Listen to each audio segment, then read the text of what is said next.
Hey everybody, and welcome to my in5 series where I cover a topic in about 5 minutes. I am still out on my business trip here and wanted to talk about creative sampling while you're out on traveling out in the world and why you might want to have multiple samplers with you. So I brought the Dirty Wave M8 and I brought the Roland P-6, and they both have pros and cons for why you'd want to sample with either of them. So I figured, what the heck, why not talk about them? And I actually kind of walked around my room here and just grabbed some different stuff to go hit as percussive instruments and kind of see how it works. The M8, for example, really a good long form sampler. You can see here we got a pretty long waveform here. I don't know, I spent like 3 or 4 minutes just walking around and just tapping stuff, grabbing different things to hit, and ended up with a very long sample. So I mean, like I can come in and play it, and you can hear the usual tap there. But this was just me grabbing like the ice bucket and the lid and stuff, and just going around having a good old time hitting things and seeing how that sound. You know, scratching the lamp. That's right here. You might be able to hear that. Um, just different things like tapping the mirror, rubbing things, and turning stuff on and off. And I ended up with, like, as I said, like this like 2 or 3 minute long sample. Really cool because I can then go add in chop points and slice it up and do all that. But it does require a lot of work to go do that and then pick out and choose what you want to work with. So I would say, that's one way you can go about doing it. The M8 also does let you create programs, so you can kind of like the P6 just create a slot, record one sample, trim it down, and do all that fun stuff. There's not a whole lot, though, from a effects or creative use to be able to do effects like you can with the P6. I mean, we have a whole bunch of fun effects we can work with on the P6, which I would say gives you quite a bit more sound design possibility when sampling. The problem, though, is you can only record up to, I think at the highest rate, it's about 6 seconds, and at the lowest sampling rate, you're like, I don't know, around like 22 seconds. So it does kind of put some considerations when you're sampling. Like, do you want to just be able to freeform record as much as you can, or do you want to be really particular about what you're recording like you would on the P6? So on the P6, there are two different sample styles.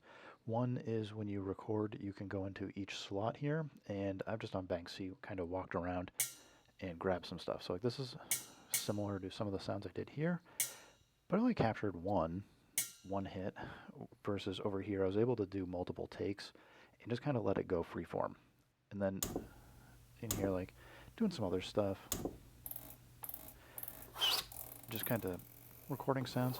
I can very quickly adjust the start and end points for these sounds. So like you can hear this like just goes on for quite a while, the full sample time. But I can adjust here very quickly what I want. I can even pitch up and down. Or if I want to leave the pitch, I can go into keyboard mode, just hit keyboard, and start playing this like an instrument. That requires, to do this, like I am on the P6, requires a lot more work. Like you have to go actually set things up, grab the chop, put it into the program, and then you have to like use the keys here to go adjust, pitch it up and down. So you can't play it quite like an instrument like you would on the P6. Similarly, like I would say like this is just me shaking something. What did I do? I think it was on bank D. I'm trying to find it. Might have been. I think it's this one. Yeah, I created a bunch of like 8 chops. On the P6, we can actually do like kind of like almost like a drum kit sampling where you can take the one pad and have it like chopped up and split. So like this was a opportunity to do a lot of similar sounds where it'd be long form, but they're kind of individually segmented.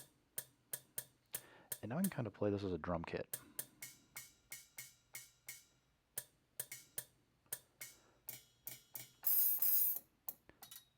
And we still have all the access to be able to pitch things up and down. We can add in effects, so like if we want to run this through like the filter. Like even like this one, like you can almost not hear it because it's filtered out so much. So anyway, I guess like all I'm trying to say is, it's not necessarily a bad idea to have a couple devices with you that give you, even if they overlap. This is a sampler, this is a sampler. They overlap a lot, but the way that you approach sampling and getting content recorded and how you're going to kind of go work through your processes to put stuff together is going to be different. So, you know, I would say practice, use whatever devices you have as samplers, get out in the world, record stuff, hit stuff, tap stuff, record long form, record short little snippets, and just kind of see where it leads you and takes you. Because I will tell you, for one thing, you're going to find sounds that you're like, that is amazing. I never would have thought of making that or working with it if you just go take the time to actually take your microphone and samplers and get stuff into it. So, anyway, guys, thanks for stopping by. Keep making music, keep having fun. Remember, if it sounds good, it is good. And peace.